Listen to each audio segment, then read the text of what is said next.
kulanti wacan saaxiibayaal halkan waa dhanka wararka ku soo dhawaada wararkii ugu dambeeyay Soomaaliya iyo caalamka qodobada warkeena aad ku daawan doontaan waxa ka mid noqonaya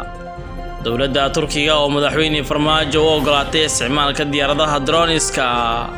mucaaradka oo qarka u saaran isdhiibaan Erdogan oo muujiyay taageerada uu hayo dawladda Soomaaliya iyo wararkii ugu dambeeyay kulan dhex maray Farmaajo iyo Rajab Tayyip Erdogan maxay ka wada hadleen waan eegi doonaa qodobadaas iyo kuwa kale ayaan ku eegaynaa warkeena balse marka hore saaxiibayaal u diyaar garooba qodobada hordhaca warka daawateen oo dhameystiran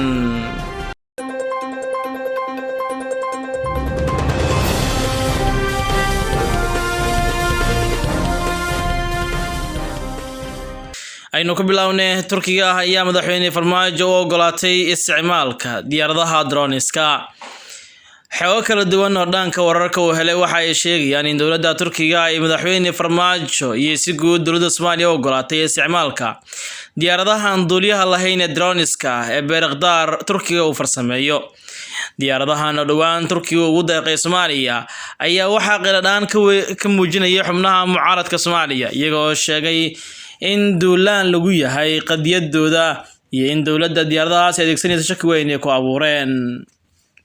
sidoo kale xogtu waxa ay sheegaysaa in dawladda federaalka Soomaaliya loo tababarayo ilaa 7 duuliye oo askar ka tirsan ciidamada kala duwan ee dalka kuwaas oo loo tababarayo habka loo hago loo duuliyo diyaaradan drone-iska Turkiga uu sameysay balse Soomaaliya oo ugu deeqay dhawaan ilaa 30 diyaaradood sidoo kale madaxweyne Farmaajo ayaa waxa la yiri wad isticmaalka diyaaradahan una adeegso cid walba oo ka soo horjeeda dowladnimada Soomaaliya xitaa mucaaradka arrimahaas iyo kuwa kale ayaa waxa maanta si aad u qorayay warbaahinta ugu afka dheer ee ka soo baxda gudaha dalka Turkiga ee Anadolu sidoo kale madaxweyne Erdogan ayaa Farmaajo ugu baaqay in uu gacan bir ku qabto mucaaradadiisa xoogan ee dawladdiisa ay wajahayso isla markaana uu ka hortago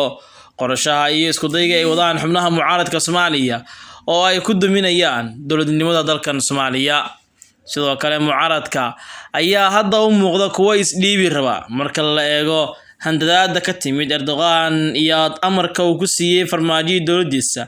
isticmaalka diyaaradaha drone-iska cidna aysan ka hadli karin taas ayaana keentay mucaaradkii ay isdhiibaan isla markaana ay si cad u sheegaan in ay ka walaacsan yihiin amnigooda iyo ku sii noolaanshiyaha dalkan Soomaaliya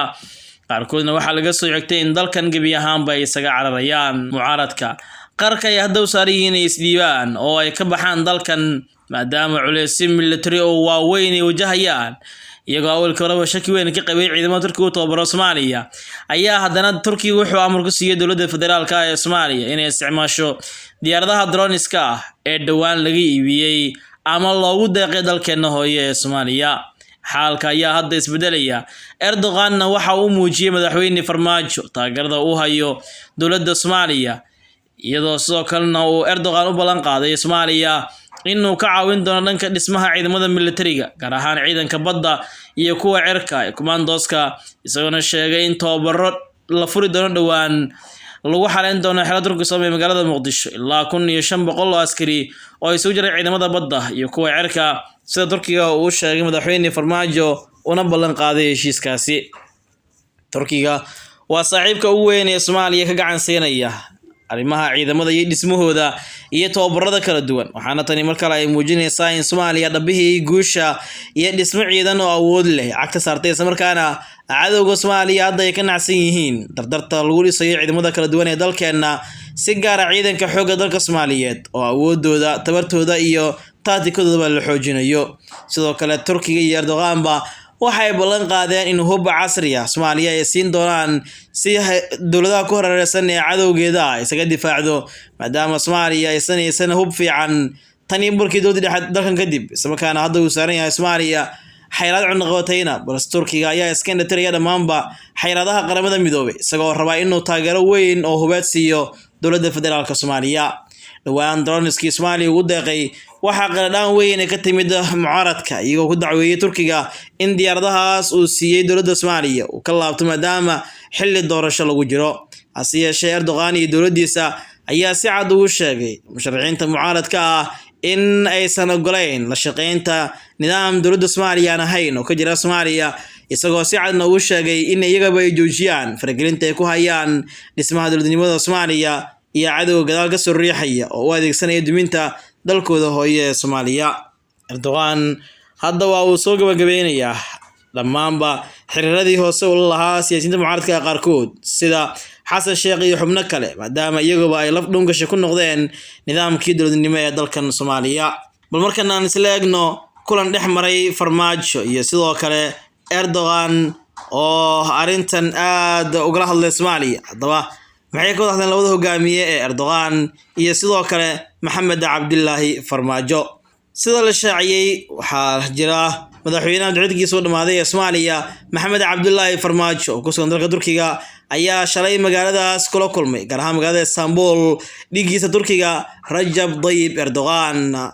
labada madaxweyne ayaa ka wada hadlay xoojinta xiriirka saaxiibtinimo iyo iskaashiga qotada dheer ee ka dhaxeeya Soomaaliya iyo Turkiga sida lagu sheegay qoraal ka soo baxay Villa Soomaaliya.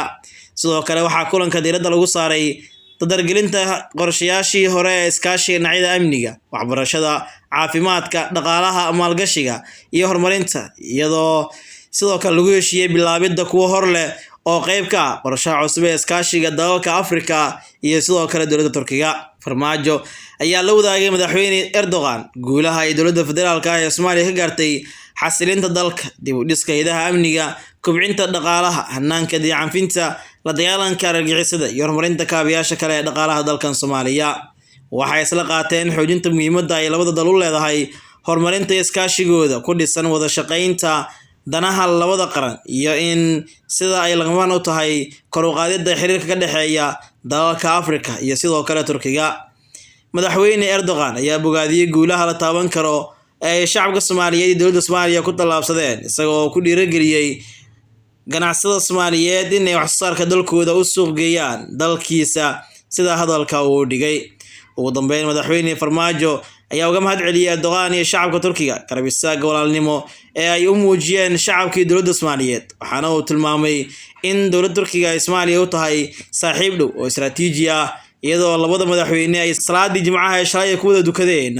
masaajid Qura halkaas ay ku oogeen salaada Allana ku bariyeen. madaxweyne Farmaajo ayaa ka mid ah wufuudda heerka caalamiga ka socda dalalka Afrika kuwaas oo lagu martiqaaday shirka Turkiga iyo Afrika ee ka furmaya magaalada Istanbul ee wadanka Turkiga. Erdogan ayaa maamuus aad u sarreeya ku soo dhaweeyay madaxweynaha Soomaaliya Maxamed Cabdullaahi Farmaajo isagoo u muujiyay saaxiibtinimo, walaaltinimo iyo in ay wax wada qaybsadaan. waxaana Erdogan sidoo kale Farmaajo ku dhiirigeliyay tallaabada uu qaaday dowlad dhiska Soomaaliya iyo sida uu horumariyay hay'adaha dawliga ah ee dalkan Soomaaliya. sidoo kale Turkiga ayaa Soomaaliya u ballan qaaday arrimo dhowr ah oo la xiriirta tababarida ciidamada iyo sidoo kale kaabayaasha dhaqaalaha, iyadoo mashaariic kale oo horumarineed ay ku heshiiyeen Turkiga iyo Soomaaliya. guud ahaan daawadayaal waa nageynta wararkii ugu dambeeyay Soomaaliya iyo caalamka oo aad ka daawanayseen dhanka wararka tan iyo kulan dambe nabadiino.